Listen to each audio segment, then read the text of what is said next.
हरे कृष्णा। सभी भक्तों के चरणों में दंडवत प्रणाम। दंडवत प्रणाम माता जी। हरे कृष्णा। दंडवत प्रणाम, दंडवत प्रणाम। सब दंडवत प्रणाम, सभी भक्तों को दंडवत प्रणाम। हरे कृष्णा। सभी भक्तों को दंडवत प्रणाम। हरे कृष्णा, हरे कृष्णा। दंडवत प्रणाम सभी माता जी। भक्तों के चरणों में दंडवत प्रणाम। दंडवत प्रणाम। हरे कृष्ण माता जी, दंडवत प्रणाम। सकल प्रभु जी माता जी चरण में कोटि कोटि दंडवत प्रणाम। हरे चरण में कोटि कोटि दंडवत। हरे कृष्ण। दंडवत प्रणाम माता जी। हरे कृष्णा, हरे कृष्णा।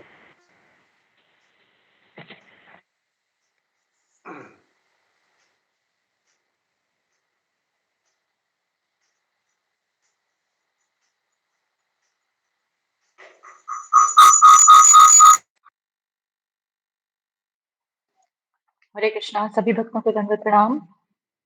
हरे कृष्णा। दंडवत प्रणाम प्रभु। सभी भक्तों के चरणों में दंडवत प्रणाम। हरे कृष्णा। दंडवत प्रणाम। सभी भक्तों के चरणों में दंडवत प्रणाम। जी पूजा माता जी। हरे कृष्णा। ओम अज्ञानतिमिरन्धस्य ज्ञानाञ्जनशलाकया चक्षुरुन्मीलितं येन तस्मै श्रीगुरवे नमः। नमो विष्णुपादाय कृष्णप्रेष्ठाय भूतले श्रीमते भक्तिवेदान्त स्वामिनिति नामिने। नमस्ते सारस्वती देवी गौरवाणी प्रचारिणे निर्विशेष शून्यवादी पाश्चात्य देशतारिणे। जय श्री कृष्ण चैतन्य प्रभु नित्यानंद श्री अद्वैत गदाधर श्रीवासादि गौर भक्त वृंद। हरे कृष्ण कृष्ण कृष्ण हरे हरे, हरे राम राम राम हरे हरे।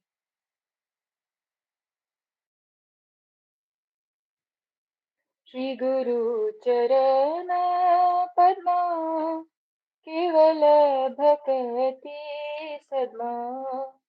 बंधु मोहि सावधान मते जहर प्रसादे भाई ए भगतोरिया जाय। कृष्ण प्राप्ति हो जहाँ होय ते, कृष्ण प्राप्ति हो जहाँ होय ते, कृष्ण प्राप्ति हो जहाँ होय ते। गुरुमुख परमा वाक्य चित्त कोरियाय क्या। आर ना कोरी हो मने आशा। श्री गुरु चरणे रति इसे उत्तम गति। जे प्रसाद पूरे सर्व आशा, जे प्रसादे पूरे सर्व आशा। चक्षुदान दिलो जे जन्मे जन्मे प्रभु से, दिव्य ज्ञान हृदय प्रकाशितो, दिव्य ज्ञान हृदय प्रकाशितो। प्रेम भक्ति जहाँ होते अविद्या विनाश जाते। विधि गाय जहाँ चरितो, विधि गाय जहाँ चरितो। श्री गुरु करुणा सिंधु धर्म जनारे बंधु। लोकनाथ लोकेर जीवना, लोकनाथ लोकेर जीवना। हा हा प्रभु करो दया देहो मोर पद छाया। हा हा प्रभु करो दया देहो मोर पद छाया। ये विजय घुषुक त्रिभुवन, ये विजय घुषुक त्रिभुवन। श्रीला प्रभुपाद पतित पावन, जय गुरुदेव लोइलो शरण। प्रभुपदा प्रभु प्रभुपदाय जय प्रभुपदाय, जय जय प्रभुपाद प्रभुपाद प्रभुपाद। जय जय प्रभुपाद, जय जय गुरुदेव गुरुदेव गुरुदेव। जय जय गुरुदेव। निताय गौर हरि बोल, हरि बोल, हरि बोल। निताय गौर हरि बोल, निताय गौर हरि बोल। हरि बोल निताई गौर हरि बोल। हरे कृष्णा। सभी भक्तों के चरणों में दंडवत प्रणाम। हरि बोल, बहुत सुंदर माता जी। प्रभु जी सुबह हरि बोल कृष्ण माता जी। प्रणाम। हरे सभी कृष्णा, भक्तों सभी को भक्तों के प्रणाम। चरणों में दंडवत प्रणाम। हरे कृष्णा, दंडवत प्रणाम सभी को। मंगल आरती के समय नेटवर्क की प्रॉब्लम हो गई थी तो दिक्कत हुई, उसके लिए क्षमा मांगती हूँ। नहीं नहीं, कोई बात नहीं माता जी, वो आपके बस में थोड़ी था वो। हरे जितना कृष्णा सभी भी बस में नहीं है ना, तो नेचुरल चीज है, ठीक है। हम तो सुचाता आज किया 4 बजे से जपा क्लास नहीं हो रहा है, हम तो ज्वाइन ही हो नहीं पाया। 4 से 4 बजे से ये 4G और 5G की वजह से ना थोड़ा प्रॉब्लम हो रहा है। जी जी माता जी, हमारा 5G है, जी धन्यवाद सभी का। तो ज्वाइन ही नहीं हो पाया। मैंने सुचाता आज किया नहीं हुआ क्या, इसलिए सुचाता प्रभु जी को मैंने एक मैसेज किया था। नहीं माता जी, ऐसा कभी नहीं हुआ कि क्लास ना हुआ हो।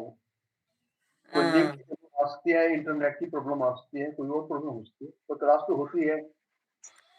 हाँ हाँ ठीक है, कोई बात नहीं है। हम सोचता है क्या क्लास नहीं हो रहा है क्या, हम अटेंड हो नहीं पाया, इसलिए ठीक है, कोई बात नहीं है। दंडवत प्रणाम। जी क्षमा धन्यवाद माता जी। कीजिए, भूल हो तो क्षमा कीजिए। कोई बात नहीं माता जी। विशाल प्रभु जी, हरे कृष्णा। हरे कृष्णा प्रभु जी, दंडवत प्रणाम। दंडवत प्रणाम प्रभु जी। जयकल के बारे में बताएंगे, धन्यवाद। जी प्रभु। हरे कृष्णा।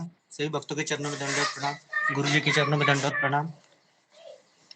ओम अज्ञानम तिमिरन्धस्य ज्ञानांजन शलाकया चक्षुरुन्मीलितं येन तस्मै श्री गुरुवे नमः। गुरु जी ने हमें कल बताया, कल हमारे लिए बहुत बड़ा दिन था। भक्ति सिद्धांत सरस्वती ठाकुर जी का आविर्भाव दिन था।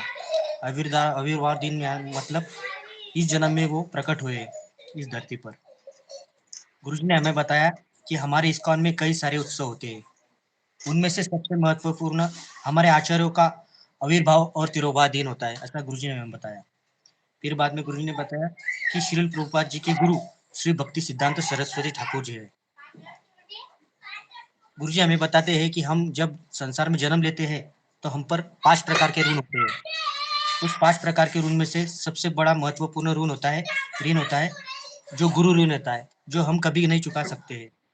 बाकी 4 ऋण चुका सकते हैं, लेकिन गुरु का ऋण कभी हम चुका नहीं सकते हैं, ऐसा गुरु जी ने हमें बताया। फिर बाद में गुरु जी ने हमें बताया कि इनके पिताजी का नाम भक्ति विनोद ठाकुर था और इनके गुरु का नाम, भक्ति विनोद ठाकुर जी के गुरु का नाम विमल चक्र गोस्वामी था। फिर गुरु जी कहते हैं कि भक्ति सिद्धांत ठाकुर जी को हम लोग सिंह गुरु कहते हैं, क्योंकि सिंह इसलिए कहते हैं कि हमेशा वो दहाड़ते थे मायावादियों पर, सहजियों पर। वो मायावादी और झूठे गुरु को पर्दाफाश करते थे। सभी सहजिया लोगों उनके सामने नहीं आते थे, उनको तर्क नहीं चलता था भक्ति में, अध्यात्म में। फिर गुरु जी ने हमें बताया कि भक्ति सिद्धांत सरस्वती ठाकुर जी जब 7 साल के थे तब पूरा भगवद गीता का उन्हें ज्ञान था। फिर बाद में जब वो 9 साल के हुए तो उन्होंने सूर्य सिद्धांत नामक एक ग्रंथ लिखा। प्रभुपाद जी कहते हैं कि हमारे इस्कॉन में 2 ही प्रकांड पंडित है। पहले प्रकांड पंडित है जीव गोस्वामी और दूसरे प्रकांड पंडित है भक्ति सिद्धांत सरस्वती ठाकुर जी। इनका जन्म बुध ग्रह में हुआ है, इसलिए वो बुद्धिमान है और इनकी राशि कर्क है, इसलिए वो सभी तर्कों को काटते हैं। इन्होंने सूर्य सिद्धांत ग्रंथ लिखा, इसलिए इनका आध्यात्मिक स्वरूप, इसलिए इन्हें सरस्वती कहा जाता है। इनका आध्यात्मिक स्वरूप नयन मंजरी है। फिर गुरु जी कहते हैं कि स्वर्गलोक में भी गुरु शिष्य परंपरा नहीं है, इसलिए हमें इस परंपरा में टिका रहना चाहिए, ऐसा गुरु जी हमें बताते हैं। फिर गुरु जी हमें बताते हैं कि भक्ति विनोद ठाकुर जी हमेशा जगन्नाथ जी की प्रार्थना करते थे कि मुझे ऐसा पुत्र प्राप्त हो जो भगवान की सेवा में लगे रहे। तब जाकर उन्हें जगन्नाथ जी प्रसन्न हुए और भक्ति विनोद ठाकुर जैसा पुत्र प्राप्त हुआ। भक्ति विनोद ठाकुर जी का क्षमा कीजिए, भक्ति सिद्धांत सरस्वती ठाकुर जी का नाम बचपन में विमल प्रसाद था। यह नाम उनको इसलिए पड़ा क्योंकि वो जगन्नाथपुरी में उनका जन्म हुआ, और जहाँ मंदिर था जगन्नाथ जी का उसके बाजू में ही विमल मंदिर है, इसलिए उस पर से उनका नाम विमल प्रसाद पड़ा। फिर गुरुजी हमें बताते हैं सिद्धांत सरस्वती ठाकुर हमें हमेशा सेवा करने का महत्व बताते थे।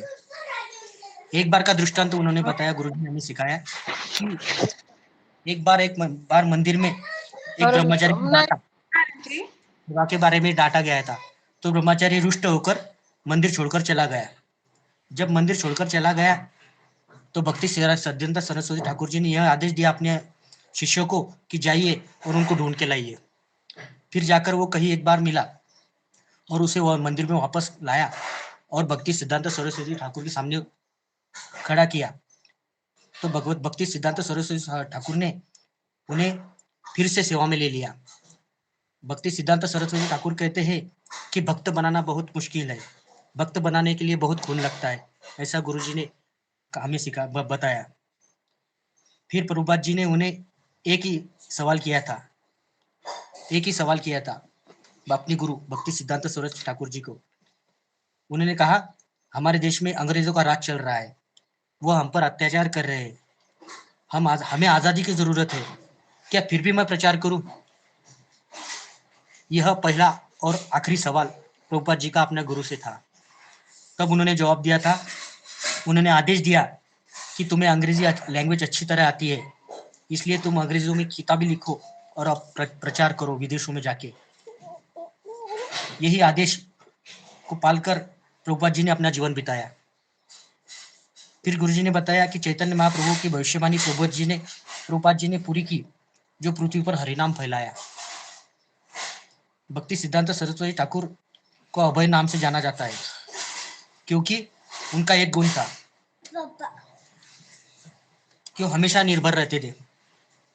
एक बार जब भक्ति सिद्धांत सरस्वती ठाकुर को कहा गया कि आप अभय को जानते हो, तो सरस्वती ठाकुर जी ने कहा कि जी हाँ, मैं अभय को पहचानता हूँ, क्योंकि उनमें एक गुण था अभय में कि वो बहुत अच्छा तरह से श्रवण करते थे, उत्तम श्रोता थे, और उन्होंने कहा कि वही व्यक्ति प्रचार कर सकता है जो ध्यान से सुनता है, ऐसा गुरुजी ने हमें बताया। फिर प्रभुपाद जी को लोग पूछते थे कि आप अकेले आए हो अमेरिका में? तो प्रभुपाद जी कहते थे कि मैं अकेला नहीं आया हूँ, मैं शरीर से अकेला दिख रहा हूँ, लेकिन मेरे आध्यात्मिक गुरु भक्ति सिद्धांत सरस्वती ठाकुर हमेशा मेरे साथ रहते हैं। फिर गुरुजी ने हमें बताया कि भक्ति विनोद ठाकुर जी के 10 बच्चे थे, और भक्ति विनोद ठाकुर जी कहते हैं कि जब भी मैं दफ्तर से घर वापस आता हूँ तो मुझे मेरा घर गोलोक जैसा दिखता है, क्योंकि सारे बच्चे कीर्तन और भजन में लगे रहते हैं। फिर भक्ति सिद्धांत सरस्वती ठाकुर जी की दीक्षा के बारे में हमें गुरुजी ने बताया। भक्ति सिद्धांत सरस्वती ठाकुर जी ने अपने पिताजी भक्ति विनोद ठाकुर जी से कहा कि पिताजी, गुरुजी मुझे आपसे दीक्षा चाहिए। तो भक्ति विनोद ठाकुर जी ने कहा कि मैं अगर तुम्हें दीक्षा दे भी देता हूँ तो संसार के लोग कहेंगे कि अपने पिताजी ने इनको खुद दीक्षा दे दी है, पार्सलिटी की है, ऐसा उन सब लोगों को लगेगा, इसलिए तुम मेरे एक शिष्य है गौर किशोरदास बाबा जी, उनके पास जाओ और उनसे दीक्षा लो। फिर गौर किशोरदास बाबा जी के पास भक्ति सिद्धांत सरस्वती ठाकुर जी गए। पहली बार गए, दूसरी बार गए, ऐसा कर करके 18 बार गए, उन्होंने मना कर दिया था। फिर भक्ति सिद्धांत सरस्वती ठाकुर जी ने कहा कि आप मुझे दीक्षा नहीं दे सकते हो, मैं इतना पापी हो क्या, अधम हो क्या, तो मैं यमुना में जाकर मेरा देह त्याग करता हूँ। तो गौर किशोरदास बाबा जी ने कहा उनको कि जाओ यमुना में स्नान करो और दीक्षा के लिए तैयार हो जाओ। ऐसी प्रकार के उन्होंने दीक्षा ली है गौर किशोरदास बाबा जी से। और यहाँ पे गौर किशोरदास बाबा जी की लीलाएं भी गुरुजी ने हमें बताई कि गौर किशोरदास बाबा जी कैसे भक्त थे। वो अज्ञानी नहीं थे, उन्हें लिखना पढ़ना नहीं आता था, फिर भी वो अध्यात्म में बहुत आगे थे। इस प्रकार ही मैं इतना ही दिख सका हूँ। प्रभु जी क्षमा कीजिए, कुछ भूल गए तो सभी भक्तों से क्षमा चाहता हूँ। हरि बोल प्रभु जी, बहुत सुंदर, हरि बोल, धन्यवाद प्रभु जी बहुत सुंदर।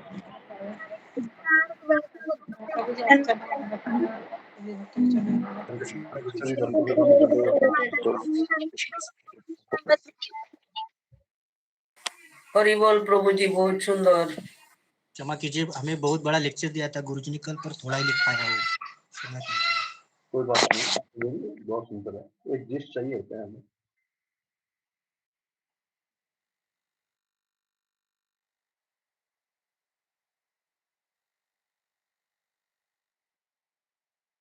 हरे कृष्णा कृष्ण कृष्ण। दंडवत प्रणाम गुरु जी, हरे कृष्णा। हरे कृष्ण गुरुदेव, दंडवत प्रणाम। हरे कृष्ण गुरु जी, दंडवत प्रणाम। हरे कृष्णा कृष्ण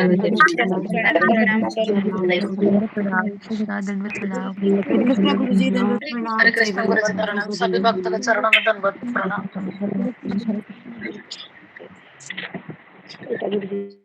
हरे कृष्णा हरे कृष्ण।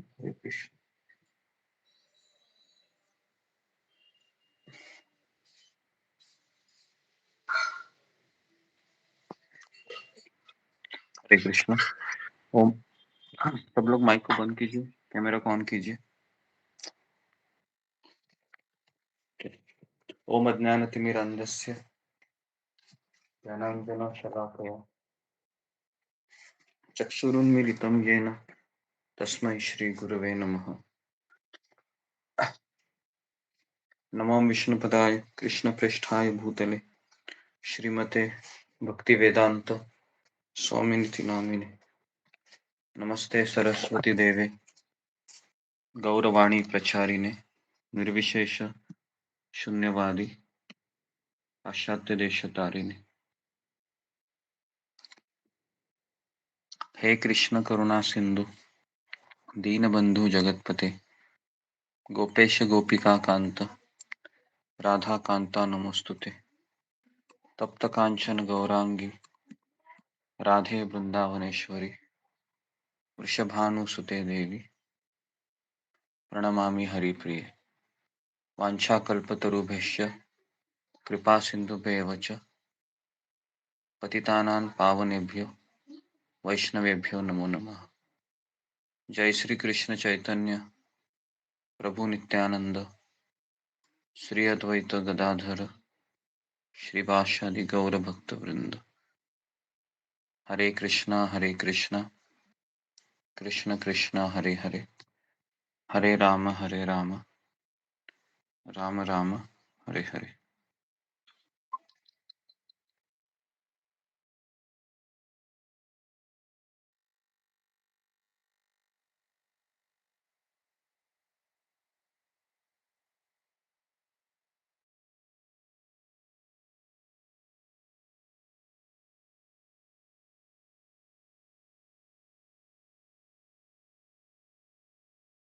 ओके, कुछ अनाउंसमेंट करना है अशोक चावला प्रभु कीजिए। नहीं गुरु जी सब कुशल है, कोई अनाउंसमेंट आज नहीं है। तो हम आगे बढ़ते हैं। तो कौन सा हमारा श्लोक चल रहा था आज गुरु जी 19वें श्लोक का तात्पर्य पढ़ना था। ओके जी। नारायणं नमस्कृत्यं नरं चैव नरोत्तमं देवीं सरस्वती व्यासं ततो जयमुदीरये। नष्टप्रायेषु भद्रेषु नित्यं भागवत सेवया भगवतीरुत्तम श्लोके भक्तिर्भवति नष्टिकी। कृष्णाय वासुदेवाय देवकी नंदनाय च नंदगोपकुमाराय गोविंदाय नमो नमः।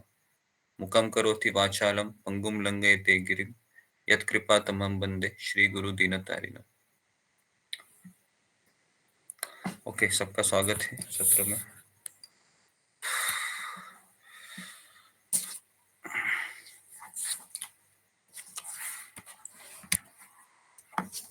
श्लोक क्रमांक 19 का तात्पर्य करना है जी। तथा रजस्तमो भावा काम लोभादयश्चये चैत ऐते अनाविद्धं स्थितं सत्वे प्रसिद्धति जी। तो पिछले श्लोक में व्यासदेव जी ने बताया कि भागवत की कक्षा में नियमित उपस्थित रहने से जीवन के सारे कष्ट लगभग पूर्णतः विनष्ट हो जाते हैं, क्योंकि उसको निष्ठा स्तर पर वो आ जाता है। नैष्ठिकी शब्द का अर्थ है निष्ठा स्तर, जहां पर वह अविचलित भक्ति कर सकता है ना। तो अभी हमारा स्तर निष्ठा पे नहीं है, क्योंकि निष्ठा में रहने वाला व्यक्ति कभी भी पीछे नहीं देखता है। ये निष्ठा वाला व्यक्ति आगे देखता रहता है। और निष्ठा स्तर कभी प्राप्त होता है जब हम अनर्थ निवृत्ति के स्तर को पार करते हैं। और अनर्थ निवृत्ति का स्तर तभी पार होता है जब हम बहुत संघर्ष करते हैं, अपने मन को समझाते हैं और नियमित रूप से हम सुबह का जपा में आते हैं, मंगल आरती करते हैं और दुविधाजनक परिस्थिति में भी अपने आप को बनाए रखने की कोशिश करते हैं। तो ये सब करने के पश्चात निष्ठा स्तर प्राप्त होता है। श्रील प्रभुपाद कहते हैं कि निष्ठा स्तर तक आना ये हमारा काम है और निष्ठा स्तर के आगे का जो सफर है वो भगवान कृष्ण स्वयं हमें ले चलते हैं। ओके, तो अगर निष्ठा स्तर तक आना है तो दो चीजें करनी है। नंबर 1, भागवत की कक्षा में नियमित उपस्थित रहना और नंबर 2, किसी शुद्ध भक्त की सेवा में लगे रहना। ये दो चीजें करने से निष्ठा की प्राप्ति हो जाती है। ओके, तो अभी हम श्लोक क्रमांक 19 में है। तो जिसको निष्ठा स्तर प्राप्त होता है उसके जीवन में क्या आता है? तो लिखा हुआ है कि उसके हृदय में अटल प्रेम भक्ति स्थापित हो जाती है। अटल, अटल का अर्थ है बिना रुकावट की, है ना। अटल बिहारी वाजपेयी, है ना, पहले हमारे पूर्व प्रधानमंत्री थे। अटल, तो अटल शब्द ये कि बिना थके, बिना रुके, बिना खंड, अटल शब्द है। फिर रजोगुण और तमोगुण के प्रभाव से काम, इच्छा, लोभ लुप्त हो जाता है। तो इसका अर्थ है काम, क्रोध, लोभ कभी खत्म हो जाएगा? जब तक हम निष्ठा स्तर पर नहीं आते हैं तब तक ये काम, क्रोध, लोभ हमें हैरान करता रहेगा। ठीक है, लिखिए आज का पहला सवाल कि काम, क्रोध, लोभ कब तक हमें हैरान करेगा या कब तक परेशान करता रहेगा?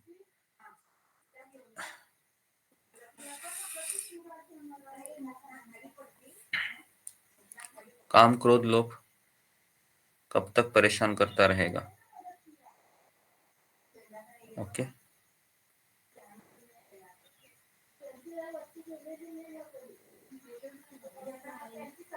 तो इसका उत्तर है कि जब तक हम निष्ठा स्तर तक प्राप्त नहीं होते। निष्ठा स्तर, ओके, ऐसा लिखिए। अनर्थ निवृत्ति के पश्चात निष्ठा स्तर आता है और निष्ठा स्तर तक हम आने के पश्चात काम, क्रोध, लोभ चला जाता है।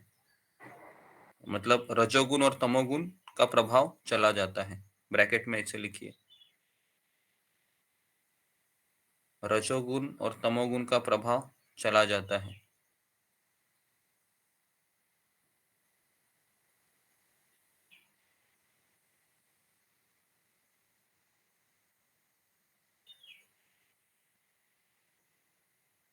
रजोगुण और तमोगुण का प्रभाव चला जाता है। लिखा? ओके। फिर दूसरा चीज होता है कि वह सत्वगुण में स्थित होकर सुखी हो जाता है। वह सत्वगुण में स्थित होकर सुखी हो जाता है। फिर ये दूसरा फायदा होता है। निष्ठा स्तर के बाद ये दो चीजें तुरंत प्राप्त होती है हमें। नंबर 1, रजोगुण तमोगुण चला जाता है और नंबर 2, सत्वगुण में वो आ जाता है। वेरी वेरी इंपॉर्टेंट, क्योंकि हम लोगों को यही चाहिए। अभी हम इतना परेशान होकर कभी कभी मन को बनाकर भक्ति में लगे हैं, लेकिन ये अनर्थ निवृत्ति तक हम ऐसे ही हमारा चलता रहेगा। लेकिन जैसे हम निष्ठा स्तर तक पहुंचे तो फिर हमें ये दो चीजें भगवान प्रदान करेंगे। रजोगुण तमोगुण चला जाएगा पूरा और फिर आप हमेशा ब्लिसफुल रहेंगे, परम आनंद में रहेंगे। तो श्रील प्रभुपाद कहा करते हैं कि भक्ति कोई ऐसी विधि नहीं है कि आपको आज पता चला कि भक्ति क्या है और कल अगर आप सोकर उठ गए और आप प्रेम भक्ति में आ गए, ऐसा नहीं है। भक्ति एक विधि है, प्रोसेस है। प्रभुपाद जी हमेशा कहते थे कि भक्ति एक वैज्ञानिक विधि है, ये कोई भावुकता के ऊपर आधारित नहीं है। इसमें आपको एफर्ट लगाने होंगे, तपस्या करनी होगी, एकादशी के व्रत करने होंगे, भक्तों के साथ रहना होगा, सेवाएं देनी होगी, तब जाके ये धीरे धीरे धीरे धीरे धीरे धीरे हम निष्ठा स्तर तक आते हैं। तो हमारा ध्येय है निष्ठा स्तर। निष्ठा स्तर तक कोई आया है, कैसे पता चलेगा?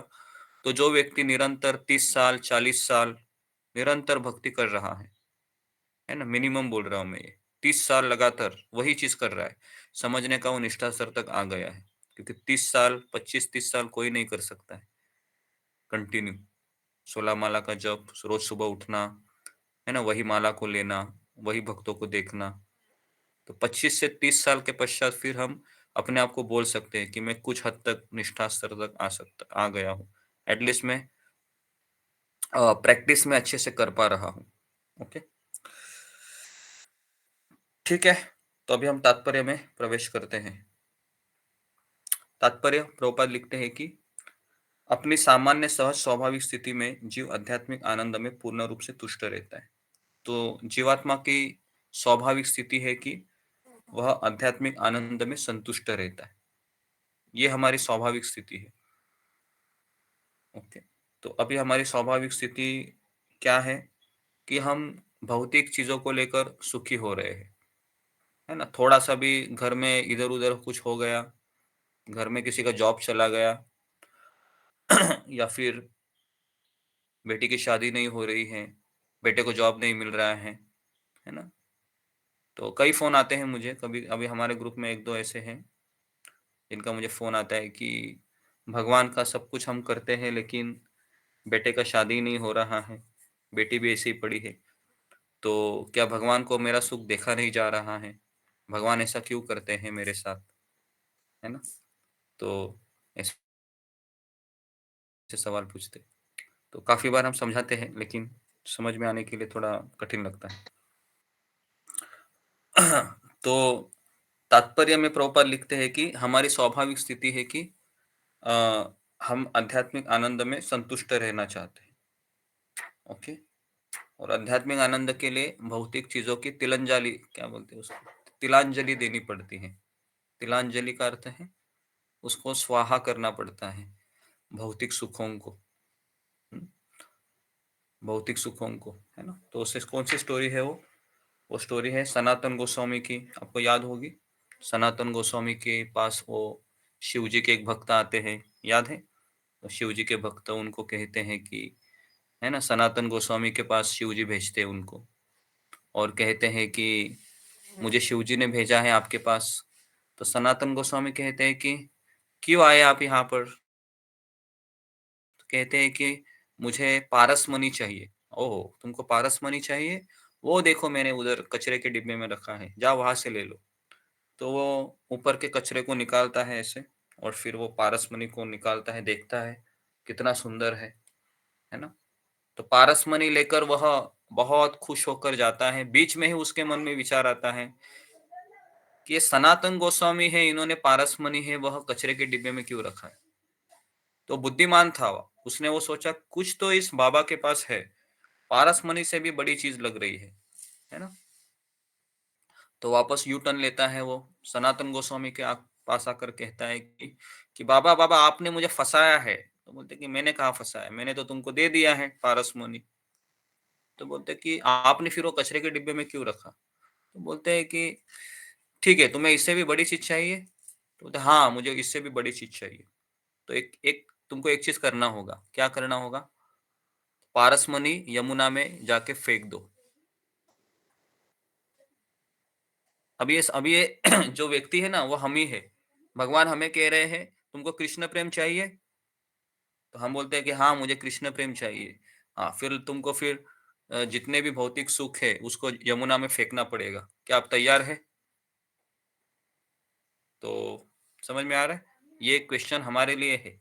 हमको लगता है कि वो सनातन गोस्वामी और वो शिव जी के भक्त की लीला है, लेकिन अगर हम इस लीला को अच्छे से समझेंगे तो ये लीला हमारी और भगवान की है। भगवान हमें कह रहे हैं मैं तुम्हें कृष्ण प्रेम देने को तैयार हूँ, क्या तुम भौतिक सुख छोड़ सकते हो? तो शिव जी के भक्त ने देखा पारस मुनि को, 10 बार देखा उन्होंने, और फिर 10वीं बार हिम्मत करके उन्होंने यमुना में फेंक दिया। जैसे फेंक दिया और सनातन गोस्वामी के पास आकर खड़े रहे, सनातन गोस्वामी ने उनको दीक्षा दिया और कहा कि पारस मणि से भी श्रेष्ठ मेरे पास ये महामंत्र है, हरे कृष्ण कृष्ण कृष्ण हरे हरे, हरे राम राम राम हरे हरे, है ना। अभी जैसे हरे कृष्ण महामंत्र दिया सनातन गोस्वामी ने शिव जी के भक्त को, उनको ये नहीं लगा कि ये मैंने क्या किया, उन्होंने को लगा कि यही, जैसे उन्होंने सुना तो उनके हृदय में अष्टविकार उत्पन्न हुए, क्योंकि उन्होंने एक चीज की थी, पता है क्या? उन्होंने उस पारसमणि को यमुना में फेंक दिया था। हम फेंकते हैं क्या? हम बोलते हैं कि मुझे पारसमणि भी चाहिए और मुझे कृष्ण भी चाहिए, बराबर है। एक हाथ में पारसमणि कृष्ण, दूसरे हाथ में आप ले लो, है ना। हम साथ में चलेंगे, तो इसके लिए हमें कुछ नहीं मिलता है। ओके, तो पारसमणि कितने लोग तैयार है फेंकने को? तैयार है पारसमणि फेंकने को हमारे जीवन में? हाथ खड़ा करना बहुत आसान है, जब चीज आएगी तो बहुत, है ना, क्या होगा पता नहीं। ओके, तो पारसमणि की जब बात आती है तो हमारे ग्रुप में अच्छे अच्छे लोग भी, है ना, पीछे हट जाते। तो ओके, तो हम आगे बढ़ते हैं अभी जी। तो यहाँ पर श्रील प्रभुपाद लिखते हैं कि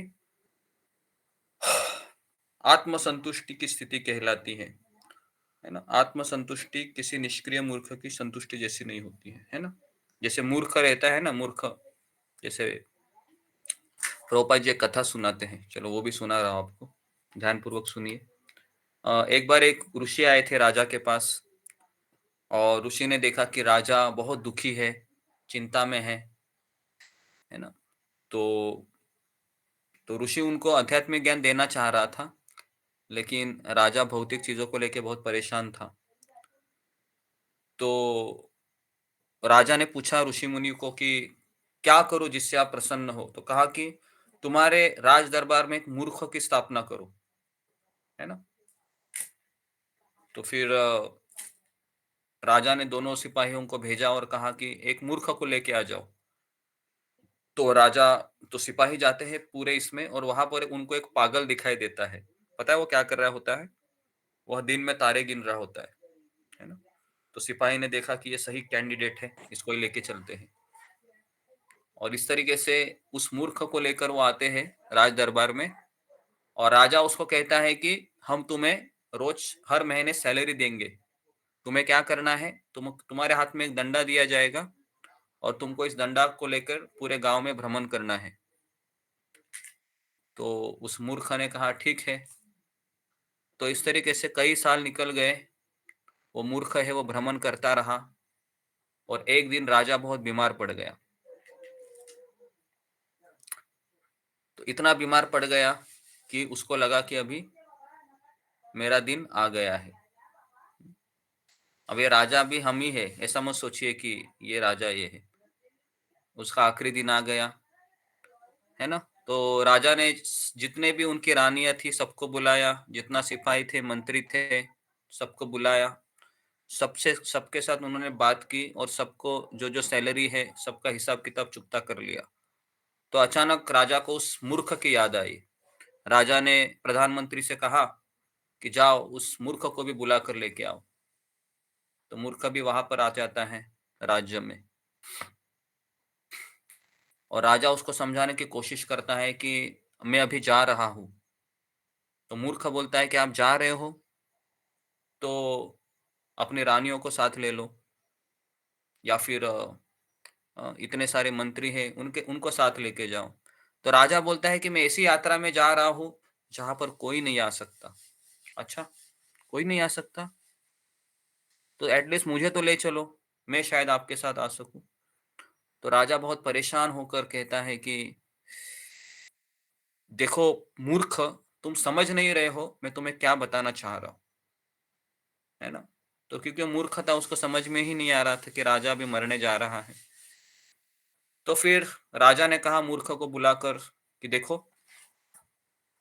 अभी मैं तुमसे ज्यादा बात नहीं कर सकता हूं, अभी मैं जा रहा हूं, और मैं अभी तुम्हारी सेवा से तुमको निवृत्त कर रहा हूं, लेकिन तुम्हें निवृत्त होने से पहले इस दंडे को जो तुम्हारे हाथ में है उसको ऐसे ही मूर्ख को देना है। तो जो मूर्ख होता है वो दंडा किसको देता है? वो दंडा राजा को देता है ना? राजा को बहुत गुस्सा आता है। राजा कहता है मंत्रियों को चिल्लाकर, इस मूर्ख को जेल में डाल दो, इसकी ये हरकत कि इसने मुझे दंडा देने की कोशिश की, क्या मैं मूर्ख लगता हूं तुमको? सोचिए अभी। तो अभी वो जो मूर्ख होता है वो अपना मूर्ख का नकाब ऐसे उतारता है और कहता है, राजा मैं पता है कौन है, जो कई साल पहले आपके दरबार में ऋषि आए थे, मैं उन्हीं का शिष्य हूं, है ना? और उस समय आप आध्यात्मिक ज्ञान में प्राप्त करने के लिए योग्य नहीं थे, क्योंकि आप भौतिक सुविधा में लगे हुए थे। लेकिन आज आपका अंतिम समय आया है, तो मुझे बताइए कि मेरे से भी बड़ा मूर्ख आप है, क्योंकि आपको पता था कि आपको एक दिन जाना है। राजा ने कहा कि हाँ, मुझे पता था मुझे एक दिन जाना है। फिर आपने क्यों नहीं मरने की तैयारी की? तो इसलिए मेरे हिसाब से आप मूर्ख हो, है ना? तो शिला प्रभुपाद जी यहाँ पर भी वही शब्द का इस्तेमाल करते हैं कि आत्मसंतुष्ट किसी निष्क्रिय मूर्ख की संतुष्टि जैसी नहीं होती। तो हमें मूर्ख नहीं बनना है ना? पूरा संसार है वह मूर्ख बन के जी रहा है, लेकिन कई बार कहते हैं कि लोग कि, है ना, कि तुम मूर्ख हो, लेकिन हम मूर्ख नहीं है, हम तो भगवान की भक्ति कर रहे हैं, माला जप कर रहे हैं, तो हम मूर्ख कैसे हो सकते? मूर्ख वह व्यक्ति है जो बूढ़ा होने के बाद भी परिवार में लगा हुआ है, वो सबसे बड़ा मूर्ख है ना? एटलीस्ट घर में रहे लेकिन घर के परिवार वालों के लोगों से आप विरक्त हो जाए और अपनी मालाओं और साधना में ध्यान देना चाहिए, क्योंकि समय हो गया है अभी।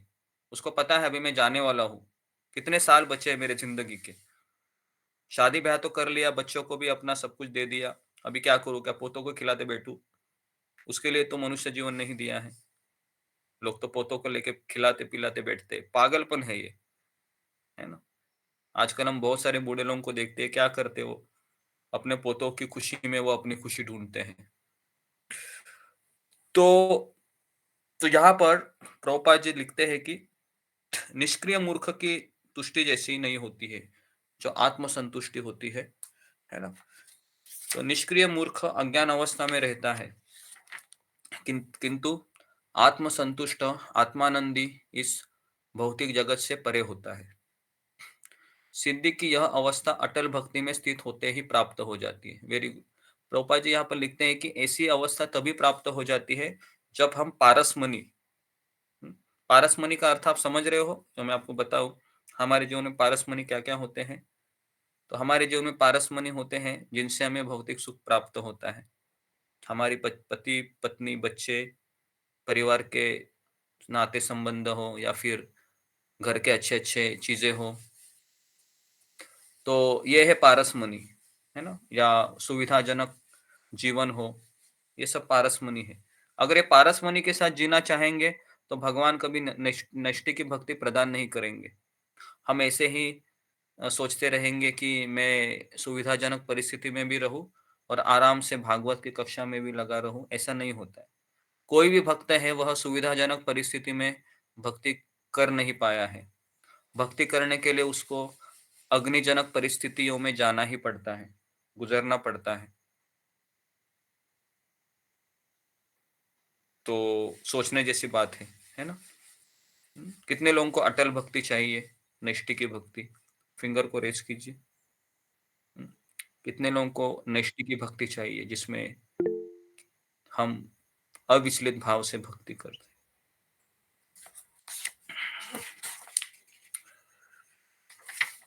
ओके, मैक्सिमम लोगों को चाहिए, लेकिन उसके लिए आपको प्राइस देना है। तो अभी अगला सवाल है, कितने लोग प्राइस देने को तैयार है? फिंगर को रेज कीजिए।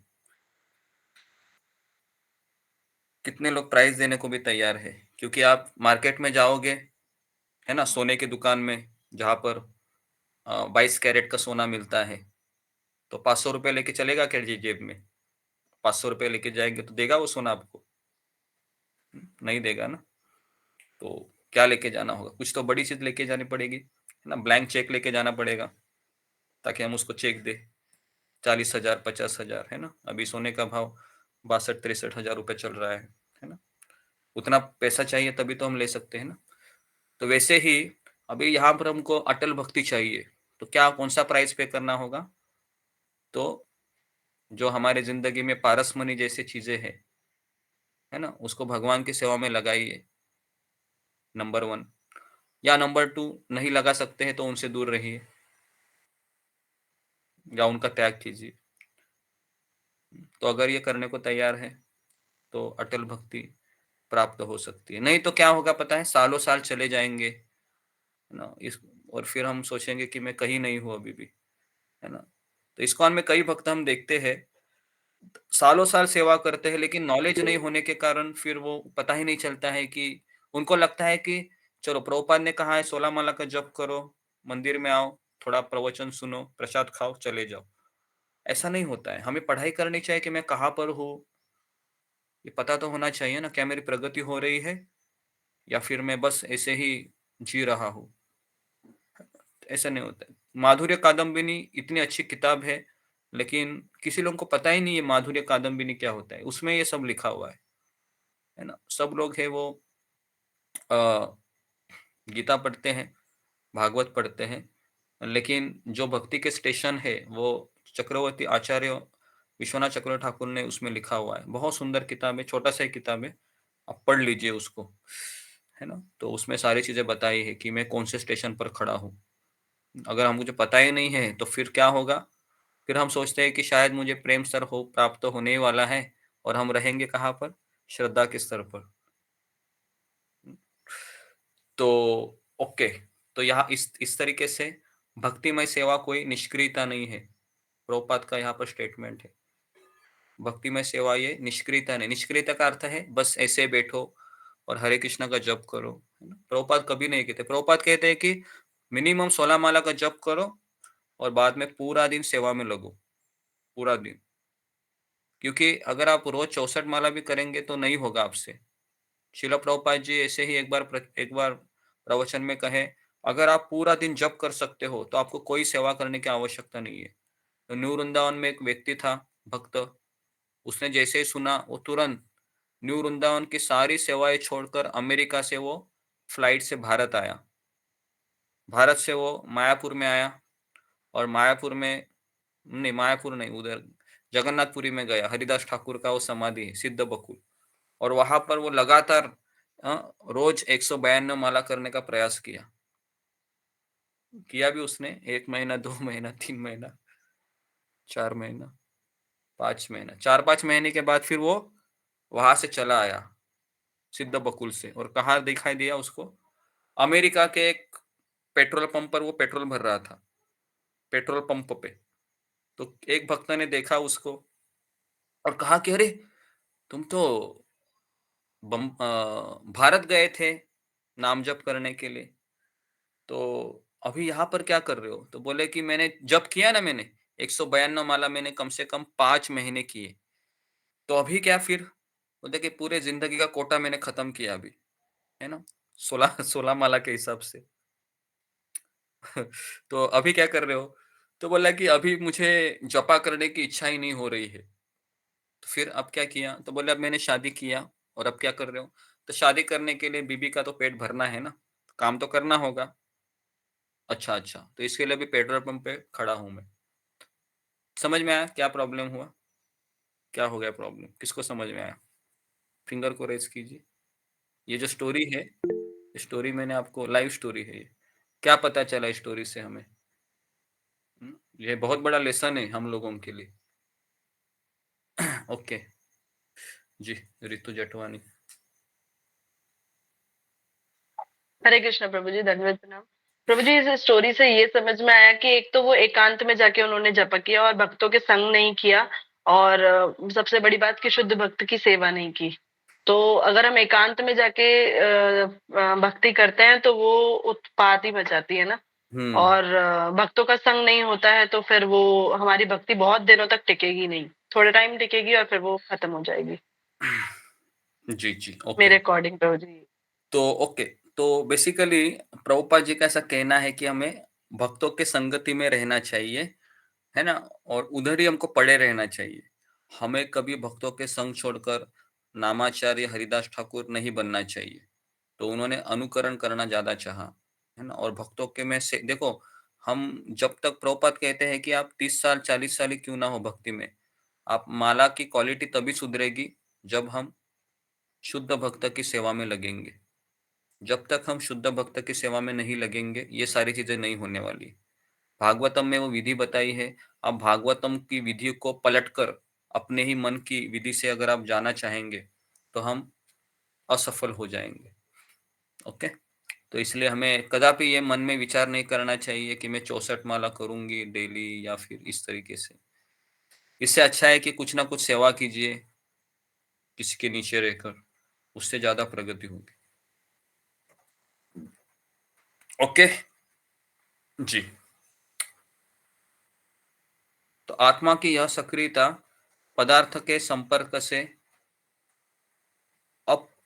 अपमिश्रित हो जाती है। फलतः काम, इच्छा, लोभ, निष्क्रियता, अल्पज्ञता, निद्रा के रूप में रुग्ण कार्यकलापों का उदय होता है। जी, तो हमारे भीतर ये काम, इच्छा, लोभ कैसे उत्पन्न हुए?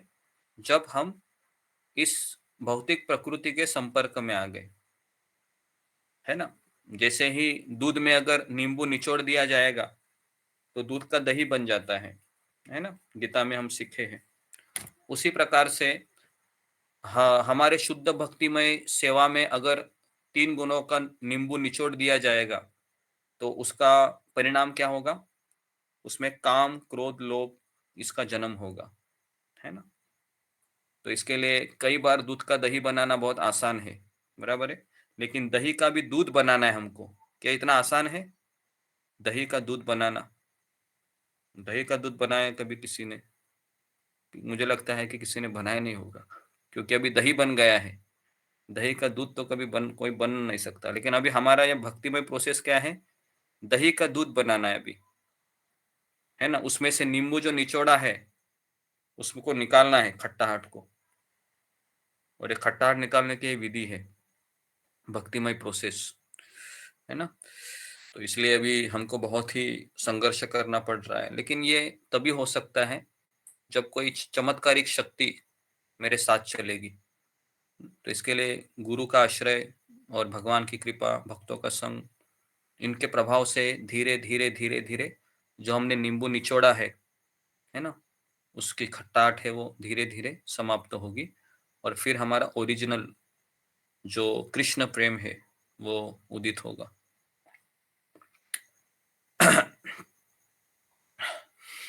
तो भक्तिमय सेवा का प्रभाव रजोगुण तथा तमोगुण के इन प्रभावों के पूर्ण निराकरण होने पर प्रकट होता है। तो प्रभुपाद यहाँ पर लिखते हैं कि जब तक हमारा रजोगुण और तमोगुण चला नहीं जाता है इसका प्रभाव, तब तक भक्तिमय सेवा का प्रभाव प्रकट नहीं होता है। तो अभी हम भक्ति कर रहे हैं, लेकिन हमारी भक्ति कौन सी है?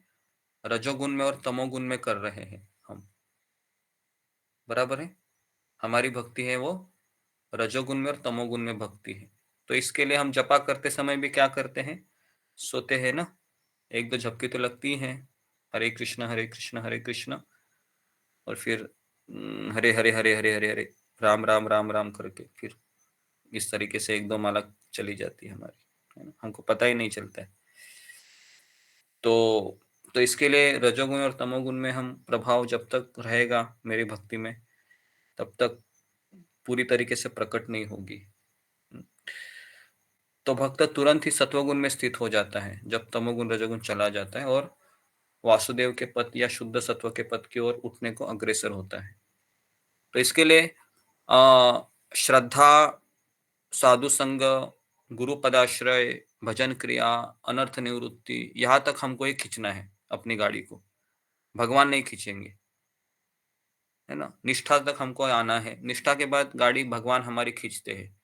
निष्ठा के बाद फिर रुचि, आसक्ति, भाव, प्रेम, ये तुरंत तुरंत आ जाता है स्टेशन, है ना। लेकिन गुरु पदाश्रय भी मिल जाता है ना इस्कॉन में। उसके बाद भजन क्रिया, अनर्थ निवृत्ति, ये 2 स्टेशन इतने भयानक है कि इसमें कई साल कई जन्म भी चले जाते हैं। कई साल कई जन्म चले जाते हैं। तो इसके लिए फिर हमारी गाड़ी है वो धीरे धीरे धीरे धीरे चलने लगती है। कभी कभी अपराधों के कारण रिवर्स गियर निकलता है, फिर वापस पीछे जाती है ना। तो शुद्ध सत्व की अवस्था में कोई व्यक्ति भगवान से शुद्ध प्रेम के कारण सदैव भगवान कृष्ण का साक्षात दर्शन कर सकता है। ओके। भक्त सदैव शुद्ध सत्व में रहता है, अतः वह किसी को हानि नहीं पहुंचाता। तो यहाँ पर भक्त की बात कही गई। अगर आपको कोई कहेंगे आप भक्त है, तो आपको क्या बोलना चाहिए? हम भक्त है क्या? हम भक्त नहीं है, हम साधक है। साधक मतलब कभी कृष्ण में, कभी माया में, बराबर है? माया में। कभी कृष्ण में, कभी माया में। भक्त हमेशा कृष्ण में ही रहता है। ओके, तो हम भक्त नहीं है। तो एक बार प्रभुपाद का शिष्य प्रभुपाद के पास आकर कहने लगा कि प्रभुपाद जी, हम कभी कभी माया में गिरते हैं, हमेशा कृष्ण भावना में ही रहते हैं। प्रभुपाद जी जोर से हंसने लगे। प्रभुपाद ने कहा कि नहीं नहीं, तुम गलत बोल रहे हो। तुम कभी कभी कृष्ण में रहते हो और हमेशा तुम माया में हो, है ना। तो हमारी यही हालत है। थोड़ा सा 1 घंटा 2 घंटा हमको मिलता है भक्तों के साथ, तो हमें थोड़ा बहुत कृष्ण की फीलिंग आ जाती है। लेकिन जैसे ही हम भक्तों से दूर जाते हैं, तुरंत माया हमको जकड़ लेती है ना। कृष्ण भूलिया जीव भोग वांछा करी, निकटस्थ माया तार झपटिया धरी, है ना। तो चैतन्य चरितामृत में एक श्लोक है, जैसे हम कृष्ण को भूल जाते हैं, माया तुरंत हमको झपट लेती है ना। जिस तरह से बिल्ली चूहे को झपट लेती है। तो तो इसके लिए एक अभक्त चाहे कितना भी शिक्षित क्यों ना हो, है ना। प्रॉपर लिखते हैं, कोई अभक्त है, बहुत पढ़ा लिखा हो, एमबीबीएस है, डॉक्टर है, वकील है, पीएचडी किया है या किसी कंपनी का सीईओ है ना, उसको सब लोग सलाम ठोकते हैं, बड़ी कुर्सी मिलती है उसको बैठने को, 4 व्हीलर में घूमता है, ऐशो आराम की जिंदगी जी रहा है। प्रॉपर लिखते हैं वो सदैव हानिप्रद होता है। क्यों? क्योंकि वैसी जिंदगी उसको और अगला जन्म लेने में बाध्य करेगी। पुनरपि जननम पुनरपि मरणम पुनरपि जननी जठरे शयनम, हे संसारे भव दुखारे कृपया पाहे पारि मुरारे, है ना। आदि शंकराचार्य कहते हैं, है ना। वापस जन्म लेना, वापस मरना, बराबर है, यही चलता रहेगा और यही हमारा चलता रहा है। इस जन्म में भी हम सोचते हैं कि करूं या ना करूं, है ना। 100 प्रश्न आते हैं हमारे मन में कि परिवार वालों को दुखी करके क्या मुझे मिलेगा। लेकिन कृष्ण को दुखी करके हमें बहुत कुछ मिलेगा, है ना। अभी तक बहुत कुछ मिल रहा है। कृष्ण को दुखी हमने कितने साल कितने जन्म किए हैं।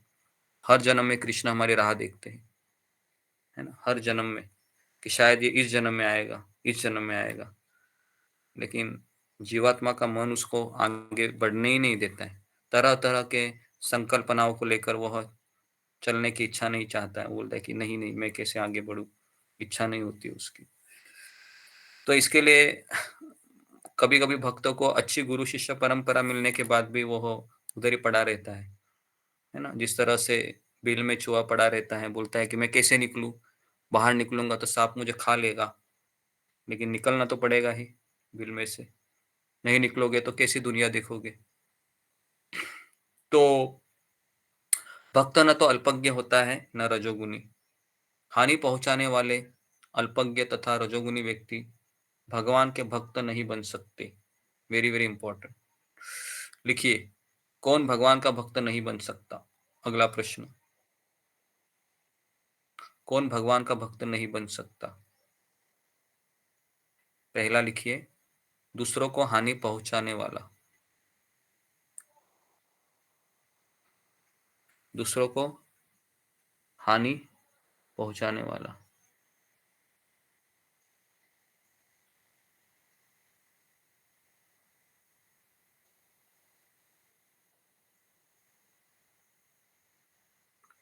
दूसरों को हानि पहुंचाने वाला।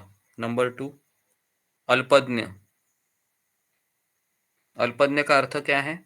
ब्रैकेट में लिखिए, जो देवी देवताओं की पूजा में लगते हैं उनको अल्पज्ञ कहते हैं।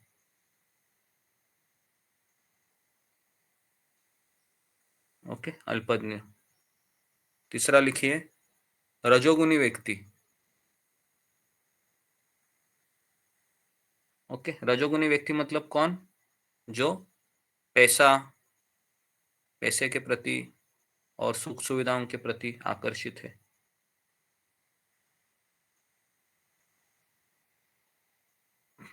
ओके, जो पैसे के प्रति, सुख सुविधाओं के प्रति आकर्षित है ना? ये सही बैठा है तुझसे। मीना कुमारी माता जी, माइक को बंद कीजिए।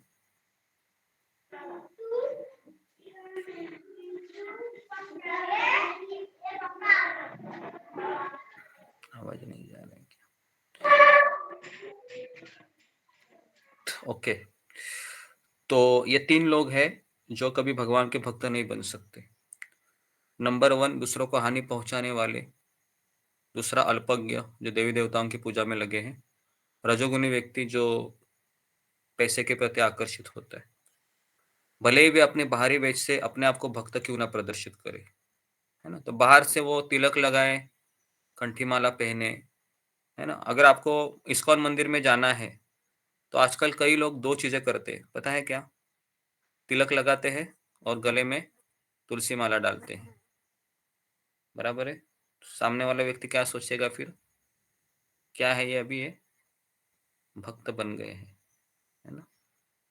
तो कुछ साल पहले इस्कॉन मणिपुर में एक बॉम्ब स्फोट हुआ था, पूरा मंदिर को उड़ाया गया था।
उसके पास यमदूत आते नहीं है, तो फिर वो मार्केट से खरीद लेते हैं 50 रुपए की, 50-60 रुपए की। तो क्या यमदूतों को पता नहीं चलेगा? क्या लगता है आपको? पता चलेगा ना जी। तो हम उनको तो फंसा नहीं सकते। तो इन गुणों की मात्रा भले ही भिन्न हो, किंतु गुणवत्ता की दृष्टि से भक्त तथा भगवान एक ही समान होते हैं। ठीक है, तो ये हो गया। ओके, 10 बजे। तो ये हो गया 19वां श्लोक। 20वां श्लोक भी सुंदर है। 20 का श्लोक आधा कवर करेंगे, पूरा तो नहीं होगा। अभी प्रभुपाद लिखते हैं कि सत्वगुण में आने के बाद क्या होता है। ओके, तो मान लो कि वो आ गया अभी सत्वगुण में, है ना? रजोगुण तमोगुण चला गया, हाँ, फिर अभी क्या होता है सत्वगुण में आने के पश्चात, है ना? जी, तो यहाँ पर किसी का कुछ सवाल है? जी बताइए, टीना गंगवार। हरे कृष्णा प्रभु जी, दंडवत प्रणाम। प्रभु जी, जैसे बताया है कि शुद्ध भक्त की सेवा करनी चाहिए, तो कैसे हम पहचान करेंगे कि कौन शुद्ध भक्त है? ये मैंने जैसे हम लोग भी प्रयास करते हैं कि भक्तों की सेवा करें, ब्रह्मचारी या, लेकिन हम ये कैसे पहचाने कि शुद्ध भक्त कौन है? हाँ, ये हमने कल भी बताया था कि सब लोग इस्कॉन की सेवा में लगे हैं, तो शुद्ध भक्त प्राप्त करना बहुत कठिन है आज की तारीख में, क्योंकि शुद्ध भक्त है वह शुद्ध भक्त मतलब एक तरीके से हम हमारे जितने भी सन्यासी शिष्य है प्रभुपाद जी के, जो हर एक मंदिर के जीबीसी के रूप में कार्य करते हैं। जैसे मायापुर में जाओगे तो परम पूज्य जय पताका स्वामी महाराज है, गोपाल कृष्ण गोस्वामी महाराज दिल्ली में है ना? तो जितने भी मंदिर इस्कॉन के द्वारा चलाए जाते हैं, तो ये भी एक शुद्ध भक्त के ही सेवाओं में आता है। तो शुद्ध भक्त का सेवा मतलब ये नहीं कि मैं उसके आसपास घूम के, है ना, उनके चरण दबाते रहूं, या फिर मैं उन्होंने जो वो मुझे बोलते रहेंगे मैं सुनता रहूंगी, या ऐसा भी नहीं है। शुद्ध भक्त की सेवा मतलब अगर इस्कॉन में कोई भी सेवा हम करते हैं ये सोचकर कि ये शिला प्रभुपाद जी की सेवा है, तो वो शुद्ध भक्त की सेवा आ गई। फिर आपके ऊपर जो अथॉरिटी है उनमें भले ही कितने भी अवगुण हो आपको दिखाई दे रहा हो, उसको बाईपास करके आप यही सोचिए कि प्रभुपाद जी ने मेरे जीवन में इसी व्यक्ति को दिया है, और फिर आपको वो जो कहेगा उसी के अनुसार चलना है, वही शुद्ध भक्ति है। तो हमारे गुरुदेव भी कहते हैं कि अगर प्रभु जी, आपको हाँ हाँ बोलिए। प्रभु जी, जैसे हम लोग मंदिर में किचन में सेवा करते हैं, गार्लैंड सेवा करते हैं, तो वो क्या भक्त की सेवा में काउंट होगी क्या? वो आपकी तो चेतना भगवान पे की सेवा हुई ना आपकी डायरेक्ट। चेतना पे डिपेंड करता है। देखो, भगवान की सेवा है वो गार्लैंड मेकिंग, लेकिन आपने आपको वो सेवा करने का अधिकार किसने दिया? गार्लैंड बनाने की सेवा का अधिकार किसने यस। दिया? भक्त ने दिया ना। तो फिर वो तो भक्त की सेवा हो गई हाँ, ना। और प्रभु जी, जैसे राजभोग सेवा या मंगल भोग सेवा कोई भी या सेवा ले संध्या लो। भोग सेवा, ये जो है इसको किसमें हाँ हाँ, काउंट करेंगे? सारी सारी सेवाएं जी, हैं मंदिर में, वो भक्त की ही सेवा होती है अगर आप उस दृष्टिकोण से देखोगे, है ना? क्योंकि सेवाएं चेतना से वो सेवा हो जी, जाती है। अगर मेरी चेतना है कि ये भगवान की सेवा है, तो फिर अगर वो अथॉरिटी आपको गुस्सा होएगी तो आप छोड़ के चली जाओगी, नंबर 1, ठीक है? नंबर 2, अगर आप ये सोचोगे ये भक्त की सेवा है, तो चिल्लाने के बाद भी आप वही रहोगी। समझ में आ रहा है? तो सेवा है वो सेवा है, लेकिन जी अगर हम प्रभु। ये सोचेंगे कि ये भक्त की सेवा है, भक्त ने दिया है, तो फिर आप और कोई भी सेवा में आपको बोल रहा हूँ, कहीं भी सेवा में हमारा मन निराश होगा, चिंताएँ होंगी, समझ में आया? ऐसा कभी नहीं होगा कि सेवा में मुझे आनंद मिलेगा, वो आनंद तो बाद में मिलेगा, है ना? बहुत साल सेवा करने के बाद। तो इसके लिए लोग सेवा तो करते हैं, लेकिन जब वो देखते हैं कि सेवा में बहुत परेशानी है, निराशा है, चिंता है, तो फिर वो सेवा को छोड़कर दूसरी सेवा में चले जाते हैं। लेकिन ये गलत है। हमको जो सेवा मिली है, उसी को हमको कंटिन्यू करते रहना चाहिए। चाहे वो हमें कितना भी अथॉरिटी से कुछ डाँट क्यों ना मिले। कोई भी हमको वहाँ पर डाँटता ही मोस्टली, और डाँटने में भी उनका कोई पर्सनल मोटिव नहीं होता है। वो सोचते हैं कि सेवा अच्छे से हो, है ना? लेकिन हम उसको थोड़ा अलग तरीके से लेते हैं। अभी वो हमारा प्रॉब्लम है वो। ठीक है? ओके। जी प्रभु, थैंक यू सो मच प्रभु। नेक्स्ट पूजा डिमरी। हरे कृष्णा गुरु जी, दंडवत प्रणाम। सभी भक्तों को दंडवत प्रणाम। गुरु जी, सत्व और शुद्ध सत्व में क्या अंतर होता है? सत्वगुण में एक उदाहरण देकर समझाता हूँ। सत्वगुण में व्यक्ति है वह भगवान की भक्ति में लगता है ना? लेकिन वो बीच में किसी को नहीं चाहता है, और वो भगवान की भक्ति करने से भी उसमें सत्वगुण विकसित हो जाता है। लेकिन शुद्ध सत्व का अर्थ है कि आध्यात्मिक गुरु को अपनाकर भक्ति करना। तो जब हमारे और भगवान के बीच में आध्यात्मिक गुरु आते हैं, तो फिर वह भक्ति शुद्ध सत्व में आ जाती है। तो सत्वगुण में भी मिठास मिलती है, लेकिन सत्वगुण में सत्वगुण का प्रभाव अभी भी रहता है। सत्वगुण का प्रोडक्ट क्या है? तो हमने गीता में पढ़ा था, सत्वगुण में हमको आनंद मिलता है ना, आनंद मिलता है। लेकिन शुद्ध सत्व में क्या होता है? शुद्ध सत्व में चिंताएं मिलती है, निराशा मिलती है, लेकिन उसमें ज्यादा प्रगति होती है उसमें ज्यादा भगवान संतुष्ट होते हैं। तो इसके लिए कई लोग हैं जब इस्कॉन में भी आते हैं तो उनको प्रसाद खाना, कीर्तन सुनना या फिर भक्तों से बातचीत करना उनको बहुत अच्छा लगता है। उनको लगता है बस मैं ऐसे ही जी लूं क्योंकि मुझे बहुत आनंद मिल रहा है ये करने से। लेकिन जैसे ही किसी व्यक्ति को चुनते हैं जीवन में गुरु के रूप में तो फिर उनको ये जीवन में उथल पुथल मचने लगती है। वो सोचते हैं कि पहला मेरा जीवन अच्छा था, अभी मुझे इसके अंडर रहना पड़ रहा है। लेकिन वो गलत सोच रहा है। ये इसलिए गलत सोच रहा है क्योंकि उसको शास्त्रों का अध्ययन नहीं किया उसने। तो भगवान उसको प्रमोट कर रहे हैं किसी भक्त के नीचे काम करते हुए। लेकिन सत्वगुण में रहना वो अच्छा लगता है उसको, लेकिन शुद्ध सत्व में रहना थोड़ा चैलेंजिंग होता है क्योंकि उसमें आपको गुणों का प्रभाव हटने वाला होता है। तो शुद्ध सत्व मतलब ऐसी स्थिति जो 3 गुणों से ऊपर है, और शुद्ध सत्व और सत्वगुण मतलब प्योर सत्वगुण। ओके, मतलब ये कह सकते हैं हम कि जैसे गीता में हमने पढ़ा है कि सत्वगुण भी हमें बांधता है, तो हाँ शुद्ध सत्व में वो बंधन टूट जाता है एक तरह से। हाँ, सत्वगुण हमको आनंद से बांधता है ना, भौतिक जो जी। आनंद से बांधता है। आनंद मतलब व्यक्तिगत आनंद, व्यक्तिगत सुखों से बांधता है। जैसे कवि होता है, कवि को देखा है, वो अपने ही धुन में रहता है, कविताएं लिखते रहता है तो उसमें उसको आनंद मिलता है ना। या कुछ लोग किताबें पढ़ते हैं, है ना, किताबों में घंटों घंटों खोए रहते हैं, उनको किसी की जरूरत नहीं है, उसी में आनंद लेते हैं।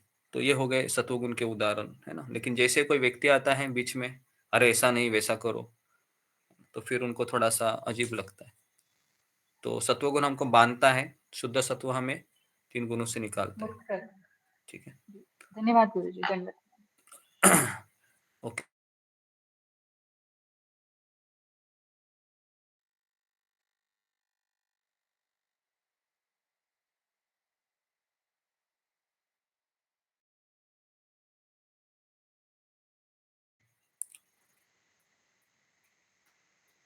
नेक्स्ट जागृति माता जी। हरे कृष्णा, दंडवत प्रणाम गुरु जी और सभी भक्तों को दंडवत प्रणाम। गुरु जी, क्या हम गाय की सेवा करके या यज्ञ अग्निहोत्र करके कृष्ण को प्रसन्न कर सकते हैं, भक्ति कर सकते हैं?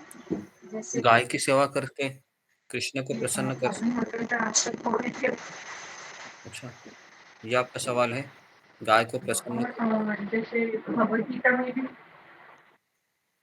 आपका आवाज क्लियर नहीं आ रहा है माता जी, मुझे समझ में नहीं आ रहा है ठीक से। आप थोड़ा क्लियर आवाज से बोलिए।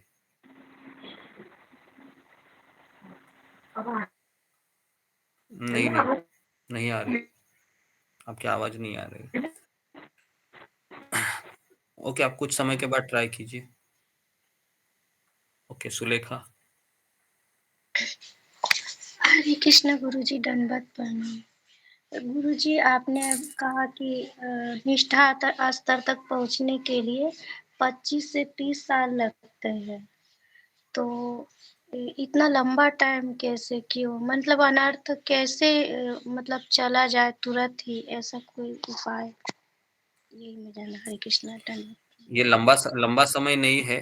हमने तो करोड़ों जन्म भगवान को भूलकर भक्ति की है, तो 25 से 30 साल उसके मुकाबले कुछ नहीं है।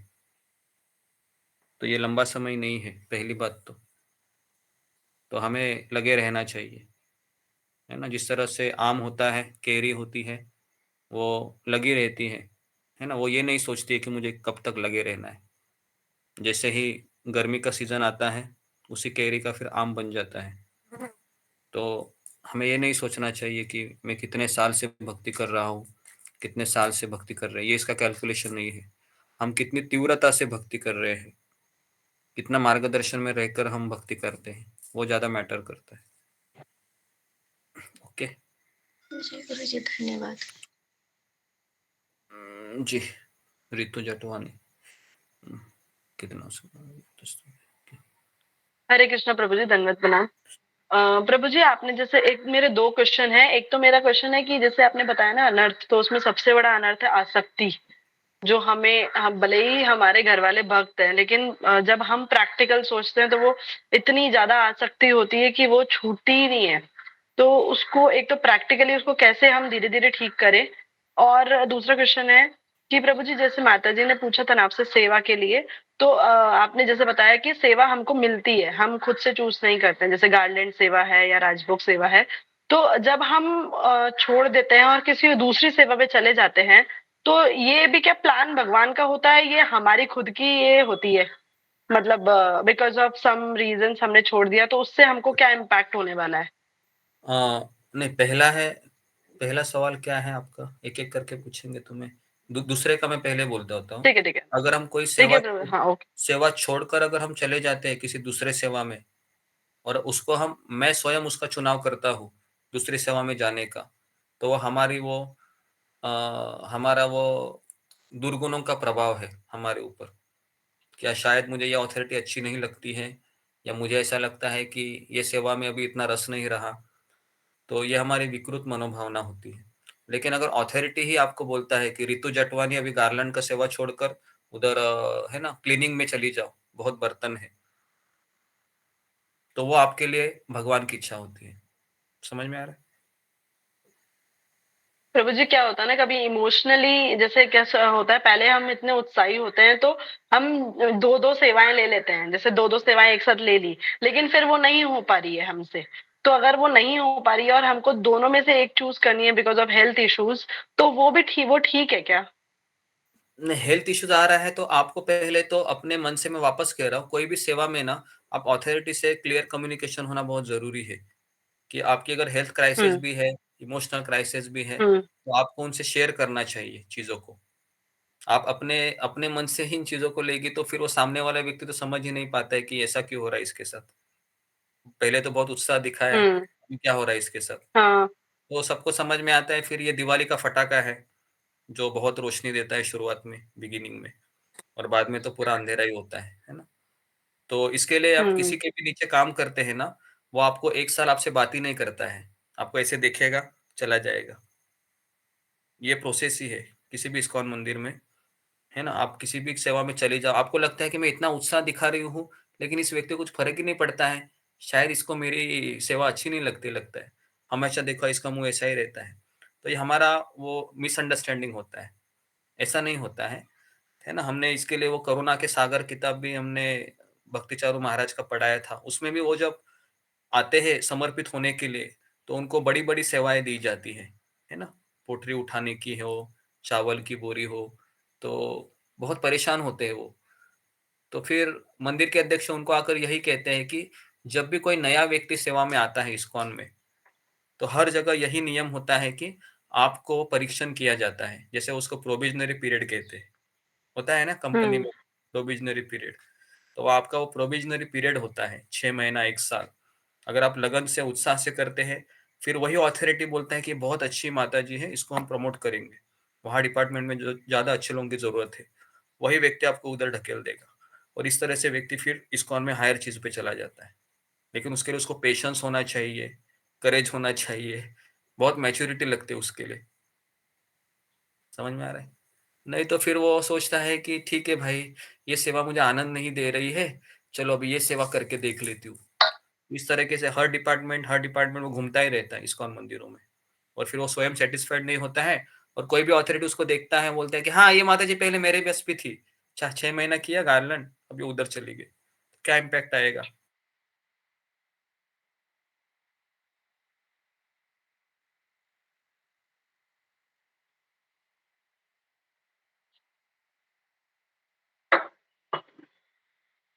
समझ में आ रहा है? तो इसके लिए एक ही सेवा को आप ओके, तो ये आपका प्रश्न का उत्तर हो सकता है। हाँ प्रभु जी, दूसरा प्रश्न था कि आसक्ति मतलब हम प्रैक्टिकली अगर हम घर में भी रहते हैं और सब भक्त हैं, मतलब सब डिवोटी, भक्त तो नहीं है, मतलब वी आर साधक, तो हम जब ये कर रहे हैं कृष्ण कॉन्शियसनेस की प्रैक्टिस कर रहे हैं, तो उसमें आसक्ति बहुत ज्यादा होती है, चाहे हस्बैंड से हो, चाहे बच्चे से हो, तो उसको कैसे प्रैक्टिकली हम धीरे-धीरे उसको ठीक करें? क्योंकि वो बहुत मुश्किल है। हाँ, पहले बात तो देखो, लेडीज का ना भगवान ब्रह्मा जी ने बनाया ही ऐसा है लेडीज को कि she has to be emotional. वो इमोशनल रहेगी ही रहेगी, है ना? तो वो इमोशनल क्राइटेरिया को इतने आसानी से चेंज नहीं कर सकते हैं, है ना? क्योंकि उसको बनाया ही ऐसे है कि वो घर परिवार के प्रति उसका अटैचमेंट रहेगा ही रहेगा। तो पुरुष को भगवान ने डिजाइन ऐसा किया है कि वो डिटैच बहुत आसानी से हो जाता है। लेकिन अगर स्त्री भी बहुत शास्त्रों का अध्ययन करके फिर वह किसी के अंडर रहकर उसको चीजें धीरे धीरे धीरे धीरे पता चलती है। और बैलेंस करने की जब बात आती है तो उसको सही गाइडेंस मिलना भी जरूरी होता है, नहीं तो फिर वो अर्थ का अनर्थ कर बैठेगी, है ना? क्योंकि अगर वो इमोशनल नहीं रहेगी तो अपने बच्चे को इमोशन नहीं दे सकती है वो। समझ में आ रहा है? बच्चे को, पति को भी तो इमोशन चाहिए ना। तो इमोशन कहाँ से? वो किराना माला की दुकान में थोड़ी मिलता है कि मुझे इमोशन दे दो भाई, 10 रुपए का, 100 रुपए का। तो इमोशनल के लिए तो वो शादी करता है और वही बोलेगी अभी मुझे इमोशनल लेस बनना है, तो क्या होगा सोचो, है ना? वो बोलेगी कि तुम भक्ति करना छोड़ दो भाई, है ना, तुम्हारा बहुत ज्यादा ही हो गया है। तो इमोशन लेस नहीं बनना है हमको। हमको परिवार के प्रति जो आसक्ति है वो कैसे बैलेंस करना है, तो उसमें भी शिल प्रभुपाद जी लिखते हैं कि जितना समय हम भक्ति में हैं उतनी हमारी जो 16 मालाएं हैं और जो चीजें हैं वो करना चाहिए।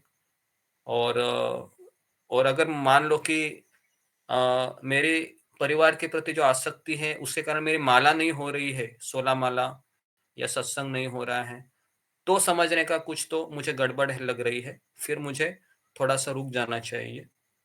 और उसके लिए अगर आपके पति भी भक्त हैं तो आपको आपके पति से बात करनी चाहिए कि हम दोनों भी भक्ति करना चाहते हैं, तो मेरा ये समय है, तो ये समय मैंने भगवान को दिया है या फिर सत्संग को दिया है, मंदिर को दिया है। तो इस तरीके से कम्युनिकेशन करना चाहिए ताकि फिर, है ना, चीज़ों को सही जगह पर फिर वो चली जाए। नहीं तो भक्त परिवार में ज़्यादा कलह होते हैं इस्कॉन में, ये भी मैं आपको बता रहा हूँ।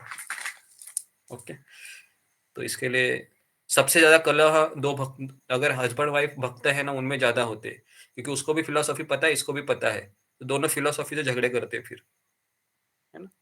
तो फिर प्रॉब्लम ज्यादा होते हैं, है ना? नॉर्मल परिवार में अगर कोई माताजी भक्त है और पति भक्त नहीं है तो झगड़ा करना बहुत आसान हो जाता है, क्योंकि उसको पता है इसको तो पता नहीं, अज्ञानी है ये, तो चीजें तुरंत सॉल्व हो जाती है। लेकिन दोनों भक्त है तो लंबी लड़ाई चलती है फिर। तो इसके लिए हमें थोड़ा सा उसमें ठीक होना चाहिए। ओके जी, ठीक है प्रभु जी, thank you so much. Okay, Ruby Kumari. Hare Krishna गुरु जी, धन्यवाद, प्रणाम। सही भक्तों को मेरा धन्यवाद प्रणाम। गुरु जी, आपने बताया कि हमें अपने आप को कम से कम निष्ठा स्तर तक लाना चाहिए और उसको लाने के लिए हमें 30 या 40 तक साल चले जाते हैं। तो यहाँ पर मैं ये पूछना चाहती हूँ गुरु जी, मान लीजिए बीच में हमें नहीं आते, या हमारी एज मतलब अभी 40 की है, किसी की 50 की है, तो वे नहीं हो पाते, तो क्या हमें मतलब हमें भगवत धाम या प्राप्त नहीं हो सकते? नहीं, एक्चुअली ये साल मैंने इसलिए बताया है क्योंकि हम बद्ध जीव है, तो कंसिस्टेंसी बनाए रखने के लिए हमको 30-40 साल मैंने बताया। लेकिन निष्ठा स्तर अगर किसी का पिछला जन्म में ही बहुत अच्छे से भक्ति करके आया है वो, और उसको अच्छा सा मार्गदर्शन भी मिल रहा है, तो वो 10-15 साल में भी निष्ठा स्तर तक आ जाएगा। ऐसा नहीं है तीव्र भक्ति करने से। लेकिन वापस कह रहा है कि भक्ति का क्राइटेरिया यही है कि आप कितने सालों से आप प्रैक्टिस कर रहे हैं। आप किसी भी इस्कॉन मंदिर में जाओगे तो पूछा जाता है कि आप कितने सालों से आप 16 माला जप करते हैं, तो उसके आधार पे दीक्षा होती है अभी भी। इस आधार पे नहीं होती है कि आप कितनी तीव्रता दिखाए, क्योंकि तीव्रता कभी कभी फीकी पड़ जाती है ना, जैसे दिवाली का फटाका हो। तो इसके लिए अभी हम साल ही देखते हैं कि अगर हम कम से कम 5 साल 10 साल सत्संग में आकर सुनते हैं, किसी के नीचे रहकर गाइडेंस लेकर भक्ति करते हैं, तो मायने रखता है। कभी कभी हम भक्ति में आते हैं और बिना किसी के मार्गदर्शन के हम 4 साल 5 साल 16 माला का जप करते भी है, लेकिन भगवान उसको काउंट नहीं करते हैं। अगर मंदिर में भी कुछ सेवाएं दी जाती है तो उनको भी पहला सवाल यही पूछा जाता है, आप किनके काउंसली हो, किनके मेंटी हो, किसके अंडर रह रहे हो, तब जाके वहां पर भी सेवा मिलती है। तो इसके लिए निष्ठा स्तर की भक्ति के लिए सबसे पहले काउंटिंग तभी होती है जब हम किसी के अंडर रहकर भक्ति करते हैं। 15 साल, 20 साल, 25 साल, है ना। 25 साल में भी कुछ कुछ चीजें हैं, लोग छोड़कर चले जाते हैं। 20 साल के बाद भी जाते हैं। वो इसलिए जाते हैं क्योंकि समय के प्रभाव से व्यक्ति इनअटेंटिव हो जाता है साधना की तरफ, या फिर अपने आप को बहुत ही ग्रेट मानने लगता है और बाकी के भक्तों को वह अच्छी नज़र से नहीं देखता है, या फिर फिलॉसफी को भूल जाता है, या श्रवण कीर्तन में लूज हो जाता है, फिर अपराध करने बैठता है। तो धीरे धीरे धीरे धीरे कई चीजें होती है कि वो निष्ठा स्तर से फिर नहीं पहुंच पाता है वो। जैसे में हम उसका उदाहरण देते हैं ना, वो सांप सीढ़ी का, है ना। सांप सीढ़ी पता है ना, कि भाग रहा है जी भाग रहा है भाग रहा है ना, लेकिन अचानक अपराध रूपी सांप डस लिया, वापस वहीं पर आकर खड़ा हो गया। तो इसके लिए इस मार्ग पर भागना नहीं है, मार्गदर्शन लेके चलना है ना। तो वो जो कर लेता है फिर वो धीरे धीरे धीरे धीरे निष्ठा स्तर तक आता है। ओके जी, धन्यवाद गुरु जी। हरे कृष्ण। ओके, आखिरी क्वेश्चन जागृति जी।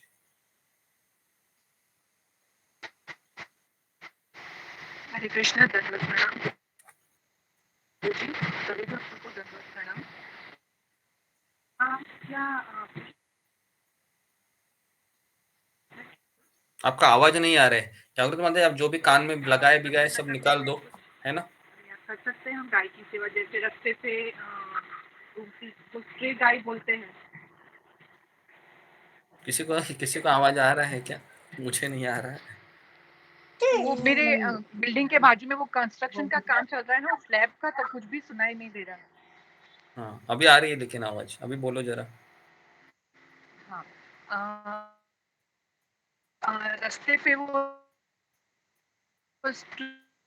वापस चला गया। स्ट्रे गाय होती है ना, वो ऐसे घूमती रहती है। तो अगर जी जी जी जी हम उनको गाय के काउ शेड देना, और दूसरा दूसरा अग्निहोत्र। तो कोविड-19 के बाद से मैं यानी पिछले 3 साल से मैं दोनों टाइम अग्निहोत्र करती हूँ। तो क्या वो ठीक रहेगा? क्योंकि उससे काफ़ी हर यानी दसों दिशा का जो होता है एनवायरनमेंट, वो शुद्धिकरण हो जाता है उसका। तो क्या वो कंटिन्यू रखना ठीक रहेगा? क्योंकि मैं इस्कॉन मंदिर हर रोज़ तो नहीं जा सकती हूँ, और जब भी जाती हूँ तब मेरे साथ में कम से कम 2 लोगों को लेके जाती हूँ। मेरी फ्रेंड्स है या कोई पहचान वाले हैं, और उनसे कोई यानी ऑटो या कैब में जाती हूँ तो कोई फेयर नहीं लेती हूँ। लेकिन हर रोज़ नहीं जाना होता है क्योंकि मेरे घर से काफ़ी दूर है नासिक इस्कॉन मंदिर, कम से कम 7-8 किलोमीटर दूर है। तो ये 2 चीज़ें, और गाय का भी हमेशा रेगुलरली नहीं होता है, सिर्फ़ ये अग्निहोत्र का क्योंकि वो घर में ही करना होता है, तो वो रेगुलरली हो सकता है। तो और क्या मैं कर सकती हूँ? भगवद गीता का यानी मैं गिफ्ट के रूप में मैं दे देती हूँ जी जी। कभी-कभी तो बेटे के पहली बात, बर्थडे पे। ओके ठीक है, मुझे समझ में आया आप क्या बोलना चाह रही हो। तो पहले है कि वातावरण पवित्र है, वो सब चीजें हैं, उसके लिए हम अग्निहोत्र वगैरह वो इस्कॉन में इसलिए किए जाते हैं ताकि बाहर के लोगों को आकर्षित करना हो। आप माइक को बंद कीजिए जागृति माता जी। ओके जी। तो इस्कॉन में जो यज्ञ होते हैं, बड़े बड़े यज्ञ होते हैं या अग्निहोत्र होते हैं या जो भी चीजें होती है, उसका कारण ये होता है कि हम बाहर के पब्लिक को आकर्षित करें।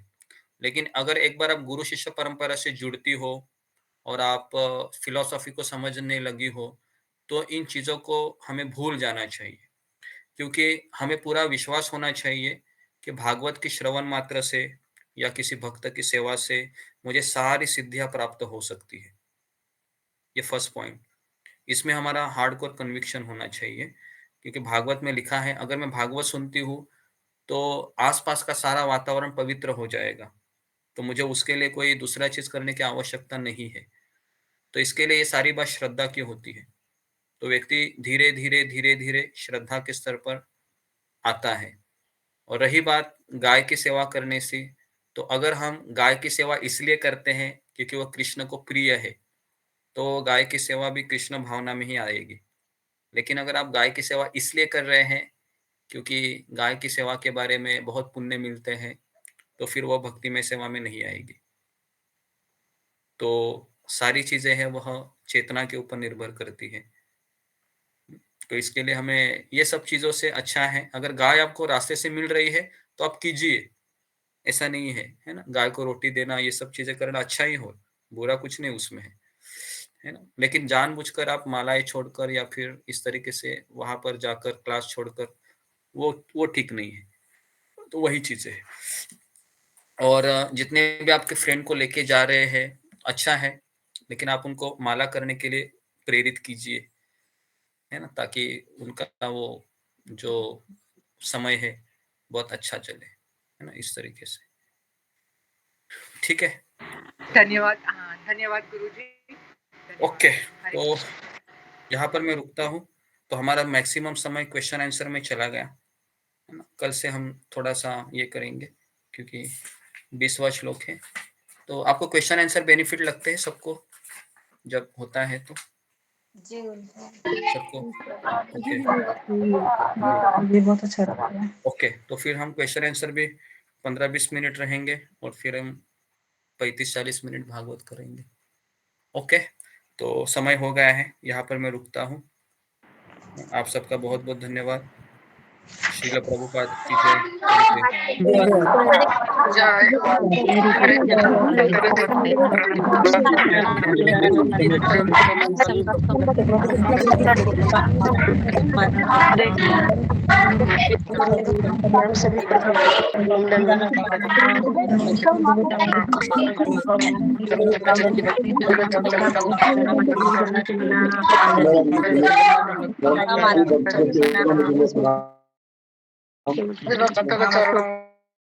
में